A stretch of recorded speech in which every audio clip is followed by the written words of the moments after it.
नमस्कार, जियासी inspire chemistry take के इस वीडियो में आपका स्वागत है। आइए एल्डिहाइड कीटोन तथा कार्बोक्सिलिक अम्ल के अंतर्गत महत्वपूर्ण रासायनिक अभिक्रिया, परीक्षा उपयोगी महत्वपूर्ण रासायनिक अभिक्रिया केनिज़ेरो अभिक्रिया के बारे में जानें। तो क्या है केनिज़ेरो अभिक्रिया, आइए जानते हैं। तो अल्फा हाइड्रोजन विहीन एल्डिहाइडो जैसे बेंजील्डिहाइड या फॉर्मल्डिहाइड को 50% NaOH विलयन के साथ क्रिया कराने पर एल्डिहाइड का एक अणु अम्ल में ऑक्सीकृत हो जाता है तथा दूसरा अणु अल्कोहल में अपचयित हो जाता है। इसे केनिज़ेरो अभिक्रिया कहते हैं। आइए इसे हम समीकरण के माध्यम से जानें। इसके पूर्व हम पुनः संक्षिप्त में जानें केनिज़ेरो अभिक्रिया को। तो अल्फा हाइड्रोजन विहीन, तो ऐसे एल्डिहाइड लेना है जिनमें अल्फा पोजीशन पर हाइड्रोजन उपस्थित हो ही नहीं।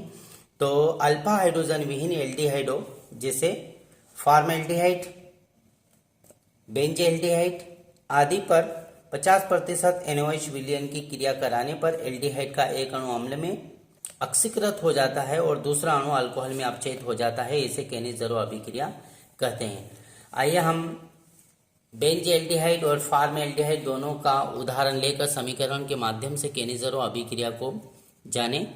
तो प्रथम स्टेप में हम फॉर्मल्डिहाइड लेंगे, HCHO। रासायनिक अभिक्रिया को आसानी से निरूपित किया जा सके अतः हम दो अणुओं को अलग अलग लिखेंगे, प्लस HCHO 50% NaOH के साथ में अभिक्रिया कराएंगे, प्लस NaOH लिया। तो अभी हमने जाना एक अणु अम्ल में ऑक्सीकृत होगा और दूसरा अणु अल्कोहल में। तो CH, दो हाइड्रोजन ये, एक हाइड्रोजन यहाँ से, एक हाइड्रोजन ये वाला भाग, तो CH3 और OH अर्थात अल्कोहल बना OH।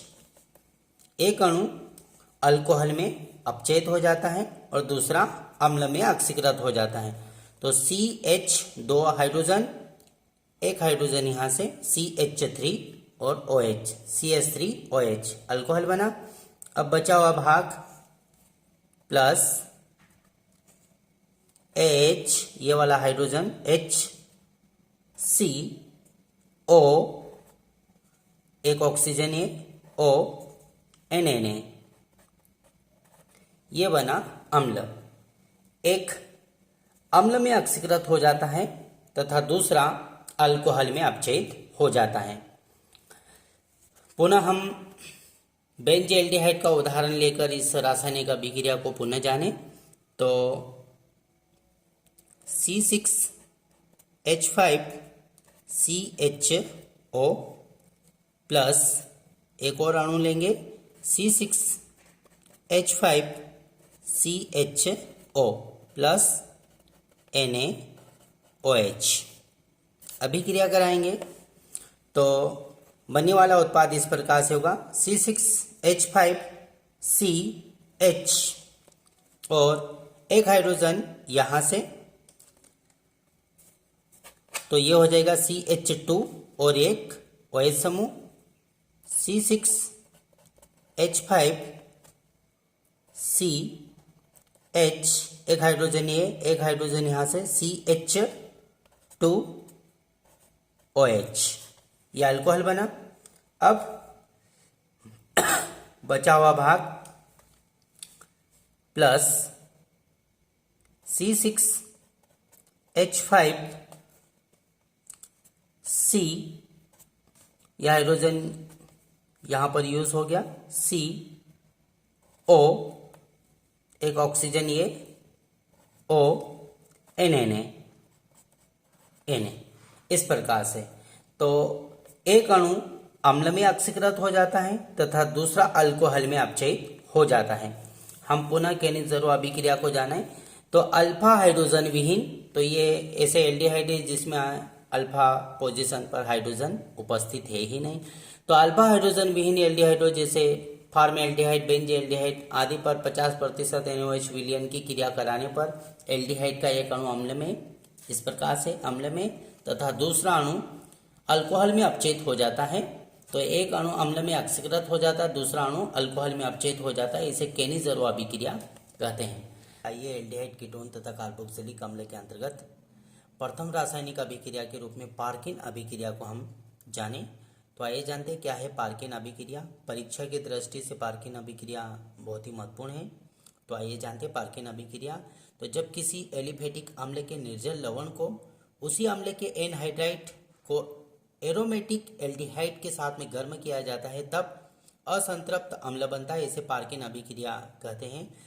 हम उदाहरण के माध्यम से जानेंगे, पुनः इसे संक्षिप्त में जानें।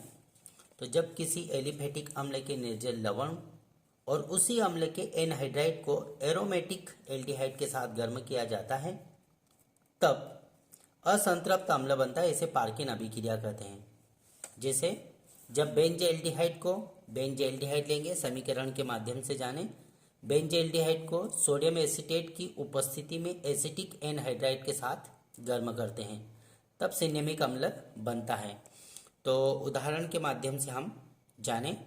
तो बेंज़ेल्डिहाइड लेंगे, समीकरण को समझते हुए C6H5CHO बेंज़ेल्डिहाइड लिया। बेंज़ेल्डिहाइड की अभिक्रिया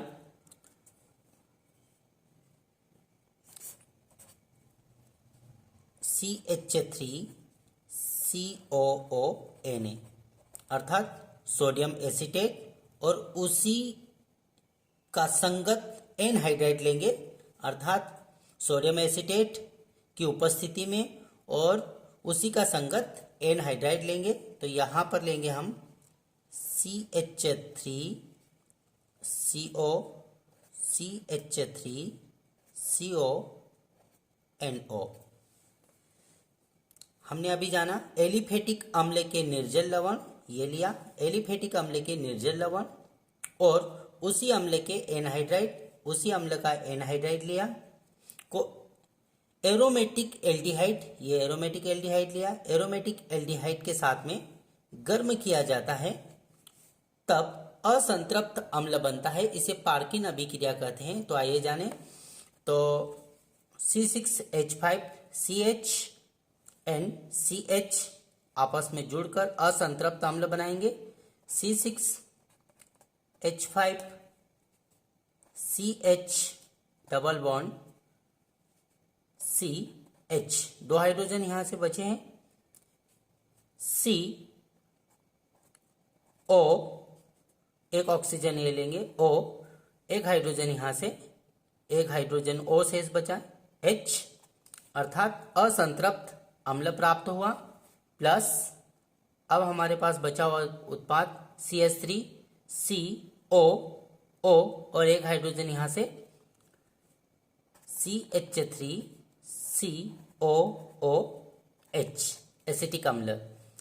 इस प्रकार से एसिटिक अम्ल एवं सिन्नामिक अम्ल प्राप्त होता है। पुनः जाने, जब किसी एलिफेटिक अम्ल, ये एलिफेटिक अम्ल, एलिफेटिक अम्ल के निर्जल लवण, एलिफेटिक अम्ल के निर्जल लवण और उसी अम्ल के एनहाइड्राइड, उसी अम्ल का ये एनहाइड्राइड है, को एरोमेटिक एल्डिहाइड, ये लिया एरोमेटिक एल्डिहाइड, एरोमेटिक एल्डिहाइड के साथ गर्म किया जाता है तब असंतृप्त अम्ल बनता है। यह असंतृप्त अम्ल अर्थात सिन्नामिक अम्ल बना, असंतृप्त अम्ल बनता है।